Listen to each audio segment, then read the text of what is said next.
Bongbong Marcos. Ang sabi daw sa kanya, "Huwag mo akong pigilan sa mga insertion ko." Ito po yung pinakamabigat. Huwag ka na makialam sa budget.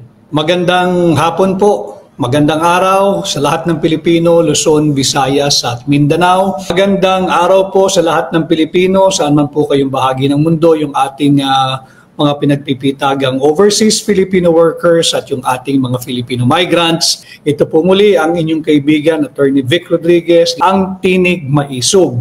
Ang ating pong layunin, bahagi ng ating advokasya, ay makapagbigay ng tamang impormasyon upang sana ho'y matulungan kayong maliwanagan sa napakaraming mga mahalagang usaping panlipunan. Dapat po ay maiangat natin ang antas o level ng diskurso or to elevate the level of public discourse. Ang ating pamagat ngayong hapon ay track ng pera. Alam mo niyo yung track ng pera, ang nagbanggit po nito ay walang iba kundi yung pinuno ng Senate Blue Ribbon Committee. Bakit pong mahalagang pag-usapan natin? Tatandaan po ninyo yung mga sinabi ni unang-una nung Marine Sergeant Orly Gutesa na sila ay nag-deliver ng mali-malitang pera. Di ba? Mali-malitang pera yung kanyang dineliver. Ito po, dinaig. Hindi ko po salita ito. Ito po'y lingwahe na ginamit ni Ping Lacson. Truck ng pera. Truck ng pera ang dinedeliver diyan po sa basement parking, sa ilalim po ng Diamond Hotel, diyan po sa Rojas Boulevard. Truck ng pera para kanino? Kay dating Yusek Trygiv Olaybar or Trygiv, hindi ko kasi siya kilala eh. Kung ano man ho yung pangalan niya, pakikita ko ho yung larawan. Ni dating Yusek si Trygiv Olaybar at ito pong si di umanong kanyang sidekick. Hindi ko alam kung sino si Batman at kung sino si Robin, o kung sino si Robin at kung sino si Batman. Pero pag sinundan po natin, itong naratibo ng truck ng pera, sinabi ho ni Ping Lacson yan, itong dalawa ang mag-partner. Partner in crime po ito, partners in crime. Dating Yusek Trygiv or Trygiv Olaybar at si dating Yusek Adrian Carlos Bersamin. Yung isa po, yung Trygiv, ito po yung nakakulimbat ng sweetheart deal kasama si DBM Secretary Amina Pangandaman, si Mina Pangandaman. Si DBM Secretary Pangandaman, sinasangkalang na rin po. Mamaya pag-usapan po natin yan.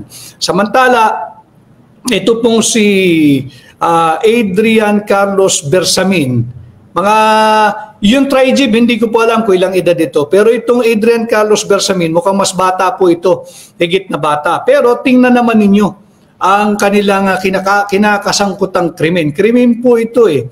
Sabi po mismo ni Senador Ping Lacson, truck ng pera. Dito sa dalawa, dito, dinaig po yung mali-malitang pera eh, na una na pong sinabi ni Marine Sergeant Orly Gutesa. Diba? Paalala ko lang po doon sa kay Marine Sergeant Orly Gutesa, baka ho sakaling makatulong. Yung motto po ng Philippine Marine Corps, importante po kasi yun eh. Dahil naglalabasan yung mga kung ano-anong balita na may nag-recant, may nagano. Ang motto po ng Philippine Marine Corps ay KKK. Ibig sabihin, karangalan, katungkulan, kabayanihan.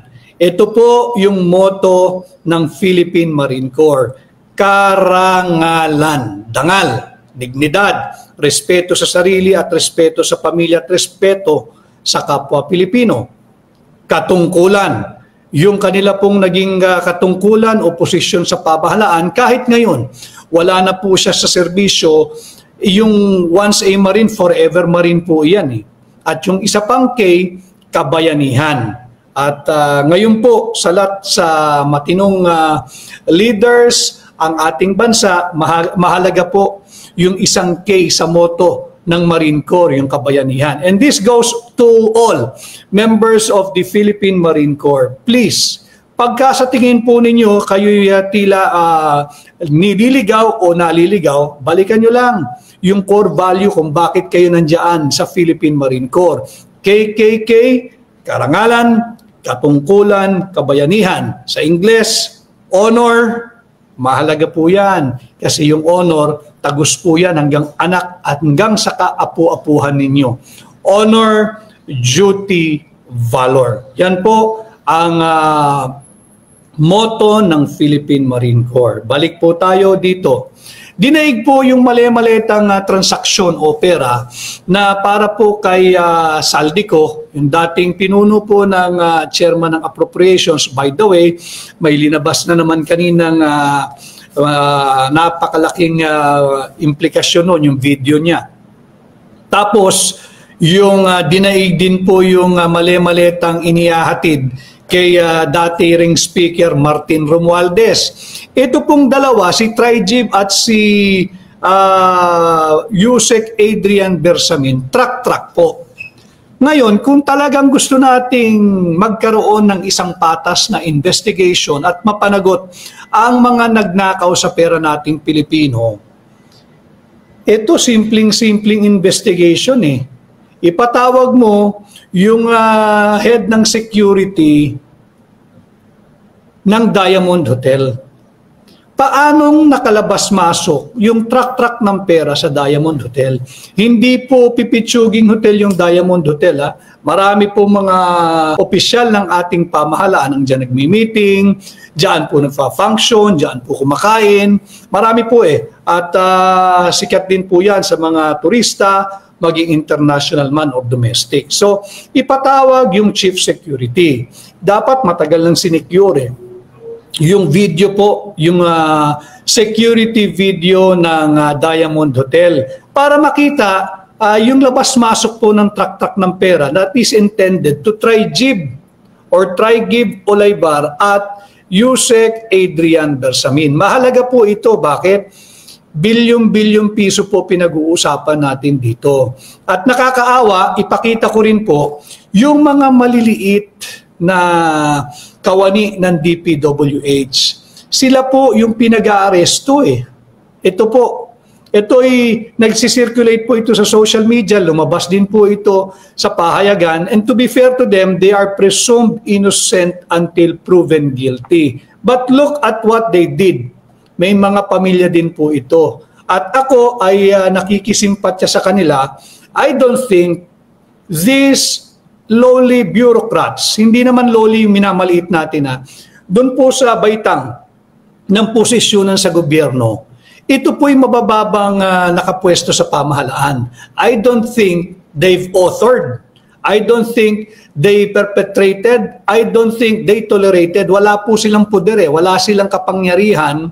Wala rin silang exercise of discretion para lumaganap itong ganitong kalaking pagnanakaw sa ating pamahalaan. Trilyong piso po ito eh. At wala din silang kakayahan na mag-utos sa mga senador man o kongresista o sekretaryo ng DPWH na itong distritong ito o itong munisipyong ito o itong syudad na ito, lagyan mo ng ganitong halaga, ito yung i-implement nating proyekto. Kawawa po sila eh. Samantala, yung tumanggap ng truck na pera, ipakita po natin muli yung dalawang, yung Batman and Robin, ito po walang ginagawang aksyon ang pamahalaan. Kwento lang na tila they have misrepresented and used the name of the office of the President or President Bongbong Marcos at na hoodwink, na 11, na budol po daw nila tila si Mina Pangandaman. Bandang uli, ang maiipit po dyan, yung dating DBM Secretary Mina Pangandaman. Hindi po pwedeng mabudol yun. Matalas po yun, marunong po yun sa trabaho eh. And to be fair to the lady, matalino po yun, may galing po yun. Maganda po yung aral nun. But kung paano napalawak yung ganitong kalawak na korupsyon, kasi nga ho, hindi ba yung 2.85 billion sweetheart deal sa pagitan ni dating DBM Secretary Mina Pangandaman na ngayon ay sinasangkalan na rin, at nitong Trigib Olaybar ng dating DepEd Yusek. Imaginin mo, Yusek ka ng DepEd, nakikialam ka sa DPWH. Kanya nga nakakontrata po, naka-corner po sila ng sweetheart deal. Meron palang wingman ito. Hindi natin ngayon alam kung sinong wingman sa dalawa. Si Trigib ba ang wingman ni Adrian Bersamin o si Adrian Bersamin wingman niya itong Yusek ng DepEd? No? So, dapat imbestigahan. Ang dali po niyan eh.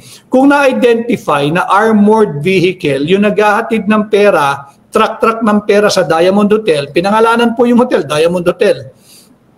Sigurado, meron ding tatak kung anong kumpanya yung naghatid ng pera sa Diamond Hotel, yung truck ng pera. Ipatawag yung chief security ng Diamond Hotel, ipasecure dapat yung CCTV ng Diamond Hotel, ipatawag yung kumpanya ng armored service or yung armored van service at imbestigahan.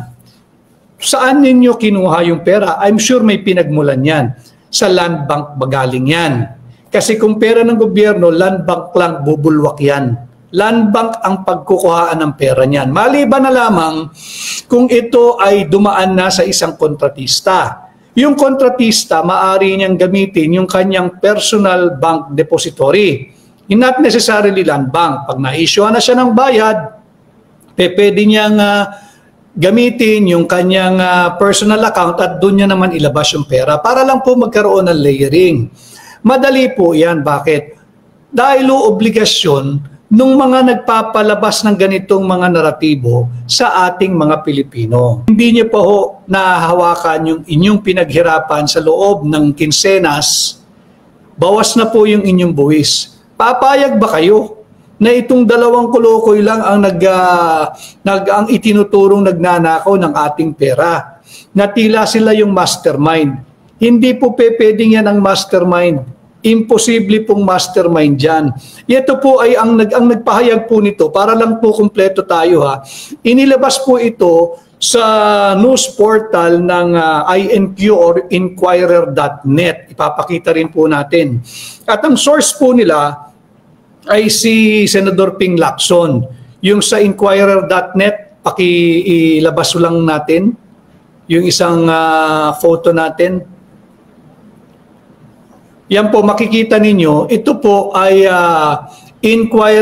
Inquirer.net. Yung sabi ni Ping Lacson, yung dalawa nakakuha ng kickback from insertions na inilahad ni Zaldico. Pupunta po tayo kay Zaldico. Alam ko maraming mainit sa kwentuhang yan. Yung linahad ni Zaldico kanina tungkol naman sa 50 billion pesos na insertion ni Sandro Marcos, yung congressman ng Ilocos Norte. Pag-usapan din po natin yan. Dito muna tayo para ma-establish natin yung kwento ng truck ng pera.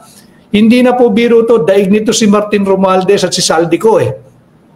Truck ng pera. Ano na po ito? Sophisticated thievery na po ito. High-tech na po itong dalawa. Gumagamit na po ng armored vehicle. Yung ninakaw nila, ayaw nilang mahipo ng iba, ayaw nilang mabawasan kahit isang piraso ng 1,000 piso. Ganyang kaswapang yang mga yan. Pero kagaya ho ng pinakita kong larawan kanina, ito po itong dalawa mga mid-level po ito. Mga mid-level. Yung naunahong pinakita ko, kaya po demoralize hindi lamang po ang mga empleyado ng DPWH. Para lang po alam ng ating ng kasalukuyang administrasyon, you are creating so much animosity within your administration.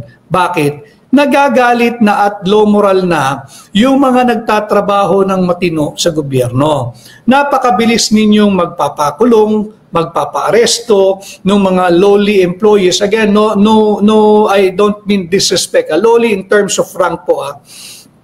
Yung mga empleyado ng DPWH, hindi kayang mag-author niyan o mag-akda ng ganitong katinding web of corruption coupled with web of lies. Kawawa po iyan. So naging small time itong si Martin at si Saldi kung yung susundan natin itong ibinalita ng Inquirer.net, truck ng pera. No? So dito, talagang dapat imbestigahan yung Diamond Hotel, ipatawag yung chief security, ipatawag yung nagbabantay doon sa CCTV, at sino pa yung mga kasama nitong Trigib Olaybar at Adrian Bersamin. Bakit ang drop-off point ng pera ay Diamond Hotel? Anong significance ng Diamond Hotel? Si Adrian Bersamin ba lumakad ng solo? Alam ba ito ng kanyang tiyuhin? O meron ding mga kasabwat na undersecretary or assistant secretary level itong si Adrian Bersamin. Dapat yan, palawakin yung investigation. Huwag natin pag-initan yung mga maliliit na empleyado ng DPWH.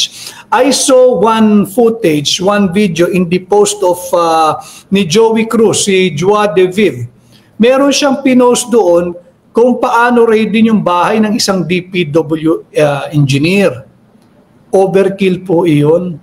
Ang ibinibintang po ron, bahagi dito sa skema ng korupsyon. Wala pong pinatay yun. Nakita nyo naman, nakadraw lahat ng baril ng NBI. That's not the way to serve a warrant.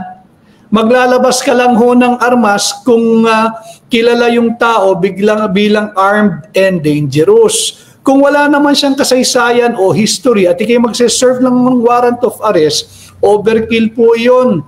Alam naman natin ang purpose lang po nila ay gumawa ng theatrics or drama at ibigay sa mga manonood nila para sabihing may ginagawang seryoso ang administrasyon ni Bongbong Marcos. Wala naman. Drama po yun. Pwede ka namang kumatok, agad-agad po nilang sinira yung pintuan. Pati po sa pagse-serve ng warrant of arrest or search warrant, meron po tayong tinatawag na tamang proseso. Kakatok ka muna. Pag hindi ka pinagbuksan, nakailang katok ka na, that is the time that would warrant that you resort to other means para makagain access ka doon sa loob. Ano ho? Yung video yung pinakita, talagang sinisira na agad yung pinto. Kawawa po yung mga ordinaryong tao. Ulitin ko ha, alam naman natin pare-pareho kung sinong dapat ninyong tinutugis. Huwag na kayong magpagamit.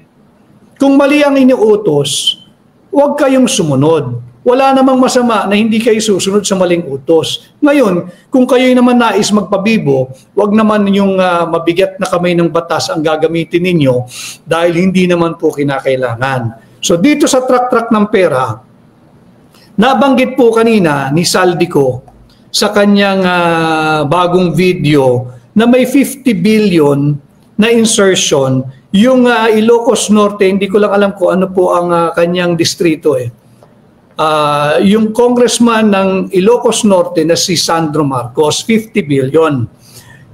Binanggit siya ni Saldico. At bukod doon, mamaya may papakita tayong video, nagja-jive po lahat nung kanyang testimony. Inatras ko po ng kaunti ito. Ito po yung lumabas na sa pagbabalita ng GMA7. Pinakita na po ito ng GMA7, may full report po sila rito. So, yung kaninang isiniwalat ni dating Congressman Saldico. Ulitin ko si Saldico hindi po santo yun.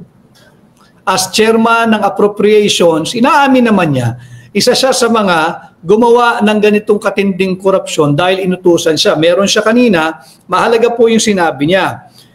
February 2025 or February 25, 2025. Paki-correct nyo na lang po. February, sandali, tama po yun.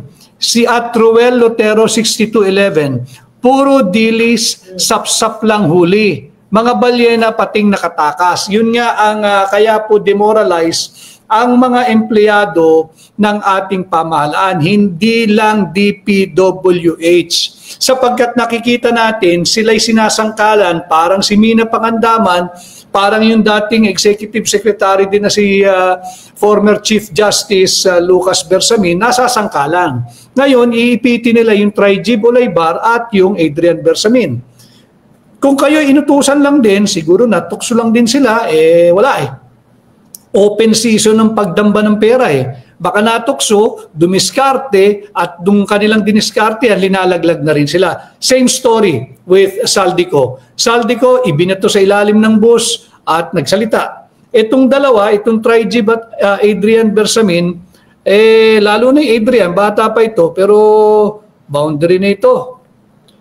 Kung gusto mong salbahin yung inyong dangal, siguro magsalita ka na rin ng iyong nalalaman. So sumulat ayon sa video ni Zaldico, meron siyang personal na sulat, confidential letter, papunta kay Bongbong Marcos noong February of this year. At doon nga, ilinahad niya kung bakit ganoon yung management niya bilang chairman ng appropriations, bakit ganoon yung distribution ng pondo, bakit yung mga insertion. At nagkita rin sila, detalyado po yun isang February 2025, isang March 2025. Meron pong petsa, March 2025, ang kanilang pinagtagpuan ay yung 1201 Aguado Street. Tapat po ito ng Gate 4 ng Malacanang. No? Mabigat yung binitawang pahayag, tila kinote niya si Bongbong Marcos. Ang sabi daw sa kanya, "Huwag mo akong pigilan sa mga insertion ko." Mabigat po yun. Mabigat po yun. "Huwag mo akong pigilan sa mga insertion ko." Ito po yung pinakamabigat. "Huwag ka na makialam sa budget." Alam mo ninyo, yung laging binabida nung una na wala raw pakialam ang executive sa pagdating sa paghulma at pagpanday ng ating tao ng budget. Tama po yun kasi yung power of the purse, nagmumula po yan, hindi nga po sa Senado kundi sa mababang kapulungan. Pero kung sabihan ka, as per the narrative of Zaldico, huwag ka na makialam sa budget. Yun daw ang galit na pahayag na ginawa sa kanya ni Bongbong Marcos. Yung insertion is yung sinasabi niyang 100 billion pesos insertion. Ito po yung 2025 budget yung aming ibinulgar na maraming bicameral conference committee report na blanco. Incidentally, nakakalungkot po dahil lumabas na yung mismong former chairman ng appropriation itong illegal, immoral, invalid, criminal, and unconstitutional 2025 budget. Ito po yung aming dinala sa Korte Suprema upang questionin ang constitutionality at ipawalang bisa. As early as March 4, nung meron pong unang pagdinig, ang ganda na po nung direksyon ni Senior Associate Justice Marvic Leonen. Meron siyang mga sinabi na he wants to know the participation as early as March 4, tama po yung direksyon ni Senior Associate Justice Marvic Leonen. Anyway, patapos na po yung taon, hindi naman tumakbo na itong kasong ito. Tama po yung direksyon ni Senior Associate Justice Marvic Leonen. Ang sinabi niya noong March 4, 2025, gusto niyang malaman yung partisipasyon ng mga senador at congressmen sa paggamit at pagpapalabas ng unprogrammed appropriation as early as March 4, 2025. He is already pursuing the right track and already intimated and perhaps raised the question that are relevant.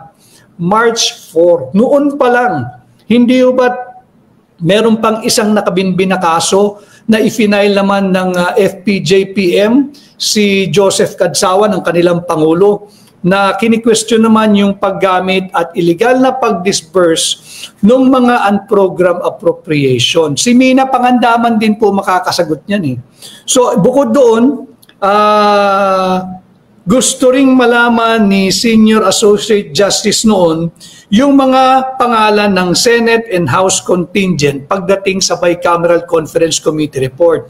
Why am I bringing it up again now when it was discussed as early as March 4? Alam po nung mahistrado ni Senior Associate Justice Leonen yung direksyon naiintindihan niya yung government budgeting, kaya inaalam din niya sino-sino ba itong mga bumubuo ng on the part of the Senate and on the part of the House ng Bicameral Conference Committee report. Mahalaga po yun dahil hindi na po pinag-uusapan ngayon. No? Ito pa ang isa. He required, meaning si Senior Associate Justice Marvic Leonen, he required the presence of Congresswoman Stella Kimbo sa susunod na pagdinig. Yun nga po yung April 1, 2, and 3. Unfortunately, it was shelved. It was moved to May 19 and then shelved indefinitely. Wala na po yun. But nandyan po yung kaso. Pwede na po nilang desisyonan sapagkat meron na po kaming final na desisyonan na yung kaso based on what is submitted by both parties at kung magpapasubmit pa ng memorandum. Ano. So tama yung direksyon ng kaso. Bakit ko po minarapat na sariwain yung nangyari noong March 4, 2025 sa pagdinig? Sapagkat tama po yung direksyon tinatahak ng Korte Suprema. Kung agad-agad na aksyonan, we could have stopped the bleeding. Maaring napigilan natin na maubos yung pera nating mga Pilipino na nauwi lamang sa bulsa ng mga tiwaling politiko at tiwaling manggagawa at opisyal ng ating pamahalaan.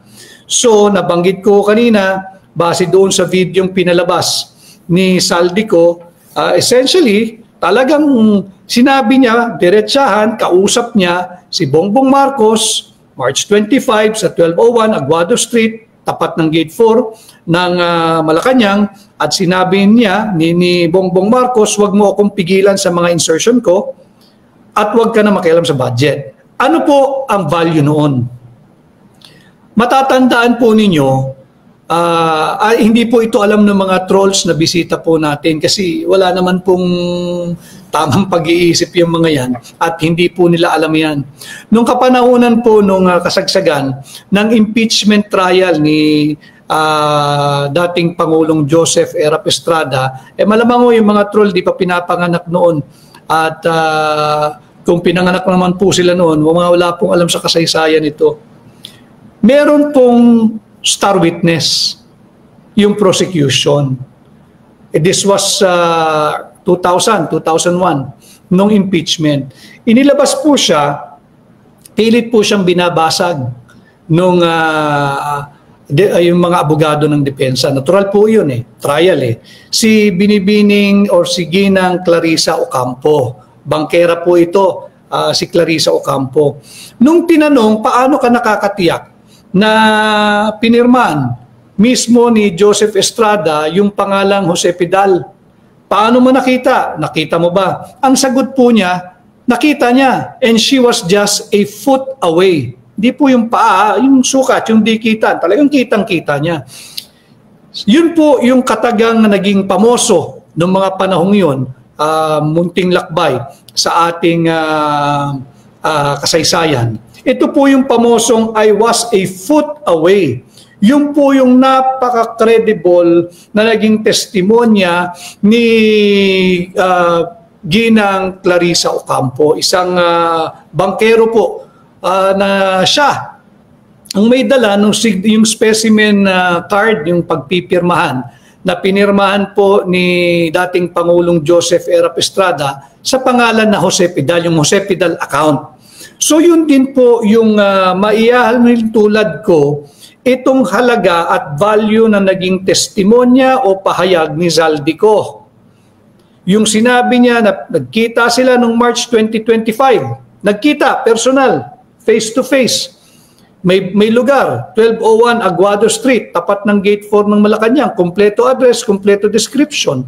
At kanyang kinot yung binanggit sa kanya na wag mo akong pigilan sa mga insertion ko. Pangalawa, wag ka na makialam sa budget. Ito yung pinagtatalo nila, 100 billion, yung 50 billion, etc. So yung value po nito ay maialin tulad doon sa naging pahayag ni Ginang Clarissa Ocampo nung impeachment trial ni dating Pangulong Joseph Estrada that she was a foot away and nobody can dispute what she saw. Bakit? Lapit to Ang lapit, she was a foot away. Of course, iba ho yung sitwasyon nating politikal. Ngayon at noon. Noon talagang mainit na rin. Ngayon, makakaiba sapagkat hinahamon na umuwi yung dating Congressman Saldico. Siyempre, nanganganib siya sa kanyang seguridad. Kaya nga siya umalis dahil binilinan daw siya, get out of the country. At ikay nakakatiyak na areglado ka na, papaalagaan ka. But he was thrown under the bus. Talagang pinasagasaan na rin siya. Kaya siya lumalabas ngayon.